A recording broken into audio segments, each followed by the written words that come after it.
What is up, everybody? It is JJ Buckets here. And again, I know you have eyes, so I know you can see that I'm not alone. So, what's up, Waraich? Thank you for having me, JJ. I appreciate it. It's always fun being on your channel here.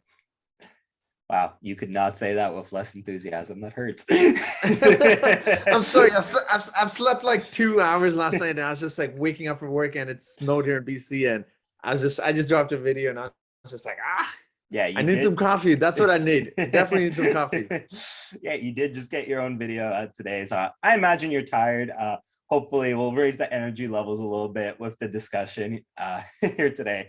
But yeah, obviously this is JJ Buckets. That is the Waraich Report. And we have a fun conversation here today.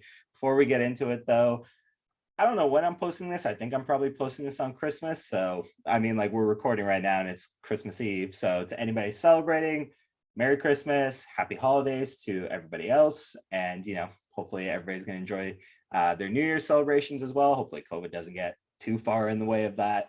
Though Lord knows it's getting in the way of our NBA season. Which, speaking of the Toronto Raptors, right? We're not going to talk about the COVID stuff, actually. We're going to talk about a different topic today, and it's an interesting one because I guess in the spirit of Christmas, we're feeling in a giving mood in the sense that we're potentially going to be talking about giving somebody away.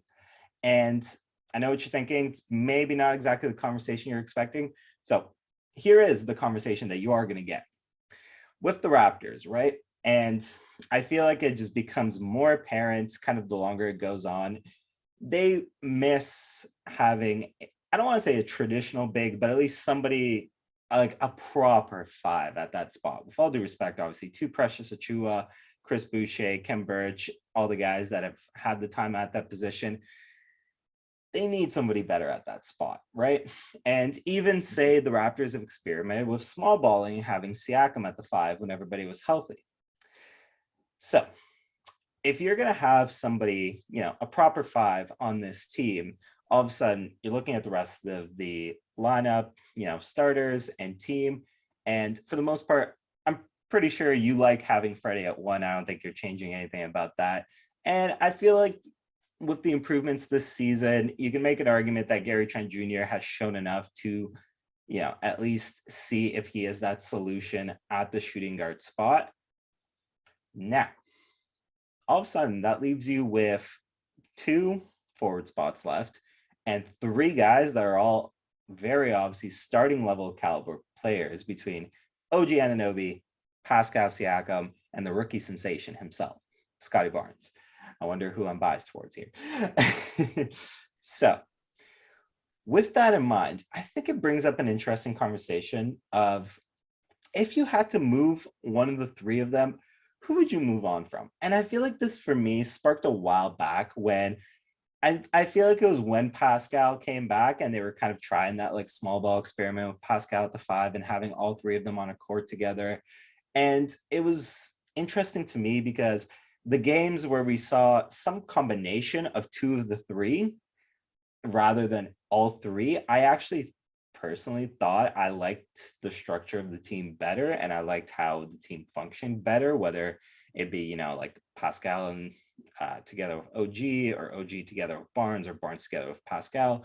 Basically, having 2 of the 3, I thought worked really well, but having all 3, I mean, like, it's not the worst thing in the world. It's definitely not like a massive problem, but I think it is an interesting discussion because, again, if you want to get that proper big onto your team, trade is probably a really great way of doing it too, especially if you're looking to move one of those guys. So with that being said, like I said, we're in the giving mood in this situation here, and we're not going to talk about like the packages or any of that just yet, but just with this situation here, if you're picking 2 of those 3 being Barnes, Anunoby, and Siakam to keep, who are you keeping? Who are you giving away and why? I'm going to throw it to you first because I've been talking a lot. That's why.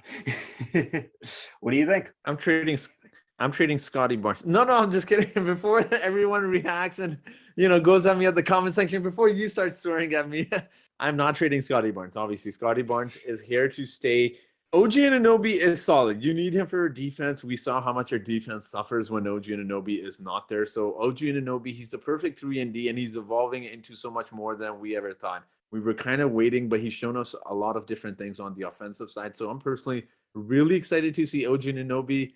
Now, I hate to say this. I really hate to say this because he's actually my favorite player, but you put me on a tough spot, JJ, where if I were to trade one, it has to be Pascal Siakam. Now, there's several reasons. First of all, several reasons why I'm actually against trading one of them, and I'll explain that after. But as you mentioned, if you're trading one of them, it has to be Pascal Siakam. I think value-wise, if you're trading for a center, he brings the most. I mean, that could be debatable. Actually, I retract what I say because Scotty Barnes could definitely fetch you a center, but we're not trading Scotty Barnes. He's amazing. OG Anunoby 3 and D. He's improving into, I wouldn't say Kawhi-esque, but he's getting into an all-star form and he looks solid. I think he could fetch you a nice piece as well. But Pascal Siakam, just because of the money he makes, and you talk about the age as well. If you're keeping Scotty Barnes and you're building around him, it doesn't really make sense to keep Pascal, who's a little bit on the older side, and he's going to head towards his 30s. He's already in his prime. So I think you move Pascal Siakam for obvious reasons.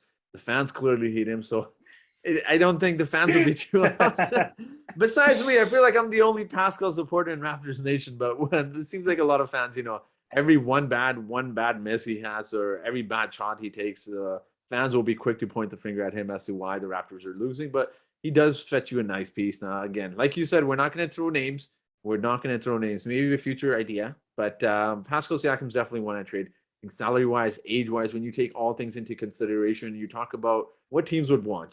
Pascal Siakam is the perfect number 2 guy. He's proven it. So I think he fits in perfectly for a lot of teams. You could put him on any team out there. Western Conference, Eastern Conference. He'll take him to the next level. I know a lot of people hate Pascal Siakam, but put him on any team in the Eastern Conference, the top team, put him on the Western Conference, they're going to the finals. So Pascal Siakam, I love you, but you're going to be the move out of Scotty Barnes and OG Anunoby. So He's the odd man out. I think you bring up a lot of really interesting points. Frankly, there are a lot of the same points that I would have had about Pascal Siakam, but I do find really funny. Anytime that we talk about Siakam's age, obviously, yes, he's older than the main core. That point definitely stands. And I definitely agree with that point wholeheartedly. But talking about Siakam's age, I don't know, to me, it always sounds funny because we make him sound like he's 30 or something when he's actually only right. 27.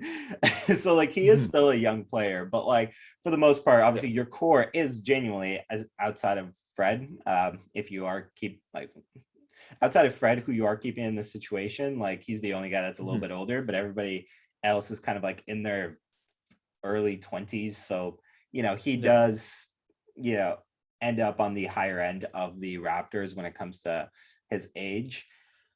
And for the most part, I agree. I mean, obviously, it's not Barnes. Cut and dry. It's not Barnes. You're not moving on from him.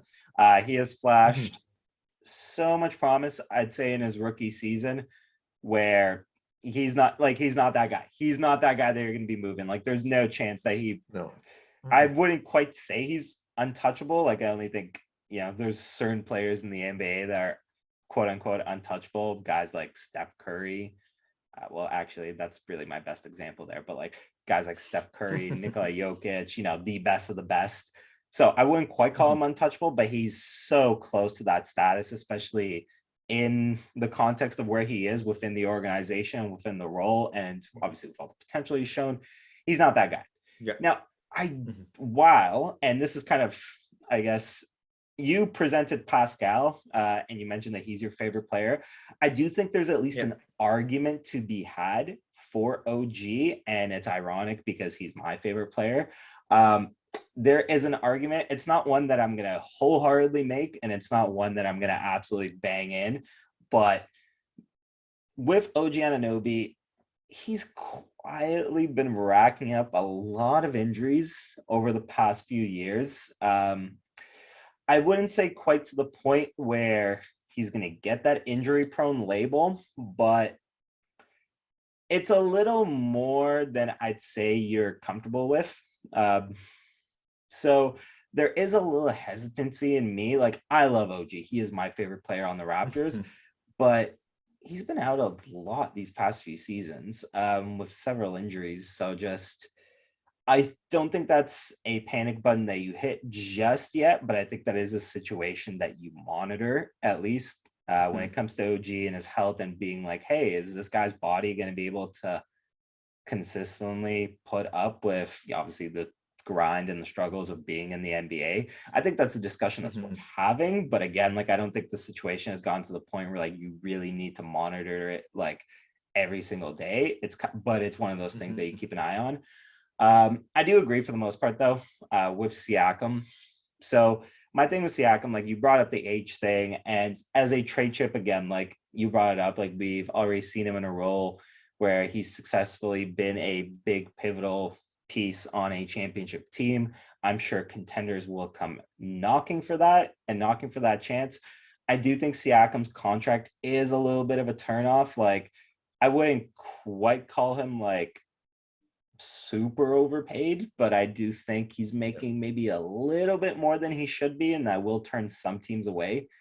Um, Mhm. but for the most part, I think the packages will be there. And I know low hanging fruit, like a lot of people keep resurfacing this package to the Warriors where he can go there because Yeah. Wiseman can come back to Toronto. Mhm. But frankly, don't really think that's a deal you do for either side because if you're the Warriors, I actually wouldn't want because to salary match, you have to give up Wiggins in that deal. And if you're the Yeah. Warriors right now, frankly, I don't think you want to give up Wiggins as weird as that sounds. And like, I get it. Siakam's a better player. I don't even want to have that discussion. Like, he's a better player. But Wiggins is Yeah. proving surprisingly valuable to that team where I get he has a massive contract and it's not the most like cap Mhm. friendly contract, but with the team and the Yeah. structure that you have, I think you can afford to pay him that money and not really worry about it. And if you're the Raptors, I Yeah. mean, like, do, to the counter of that, like, do you want to take on Wiggins' contract if you're a rebuilding, Mhm. retooling team? Obviously, in this Mhm. situation, we're looking at the Raptors as a full on, maybe not like a full on, but like as a team that's rebuilding and making trades with obviously being mindful to the future. And especially because while I still believe in James Wiseman to an extent, and I think he still has Mhm. potential, Yeah. I wouldn't really risk it all for him. Hey everyone. So, unfortunately, Zoom was not cooperative today, and it kind of corrupted the recording or whatever that me and the Waraich Report had about midway through, which is a real shame because it ended up turning into like really interesting discussion. Waraich talked about how, frankly, he would be more ready to move on from Gary Trent Jr. than he would be from Pascal Siakam. Where then, obviously, I countered with the fact that Gary Trent Jr. is younger, has more potential as a shot creator, so on and so forth, which is more valuable for your team, especially because with the fit of Barnes, I'd say, and Siakam, Siakam's playstyle maybe potentially limits Barnes a little bit more. We ended up having a really interesting discussion. We even talked about the idea of, imagining Karl Anthony Towns and the Raptors, which was a great callback to like the first collaborative video that me and the Waraich Report had, which was so much fun. Unfortunately, just today, Zoom was everything that we hate about technology, which is when you need it most, it goes to shit. So I'm sorry that I couldn't bring the rest of this discussion to you, but regardless, I hope you enjoyed the part of the video that you did get to see. Comment below, jump in on the conversation that me and Waraich had. Yeah, hope everybody's having a happy holidays. I'm a little disappointed, frankly. I think you can tell that I can't show you the rest of the clip because, again, like it was great. It was such a fun discussion. We talked about defense as well, and like how the reputation that a certain defender gets early on in their career is the one that sticks with them, and even when they become a bad defender or a good defender, whatever the case is, basically the vice versa of what their reputation says, nobody pays attention to it, which is kind of having to do with Towns a little bit, and just some other guys, say like a Jokic or like a Curry, so on and so forth, James Harden. Anyways, unfortunately, the Zoom app decided it was going to be a Grinch on Christmas Eve. But you know what? It happens. Nonetheless, like I said, I hope you enjoyed what you did get to see. Make sure to, leave a like on the video, hit subscribe, head over to Waraich as well, hit subscribe for him. He's great, fantastic, always a pleasure to work with. And yeah, I hope everybody enjoys the holidays. Merry Christmas, Happy New Year, whatever else you might celebrate at this time. Hope you enjoy it. Hope you enjoy just being with your family and friends, so on and so forth. And yeah, it has been JJ Buckets. It has been real.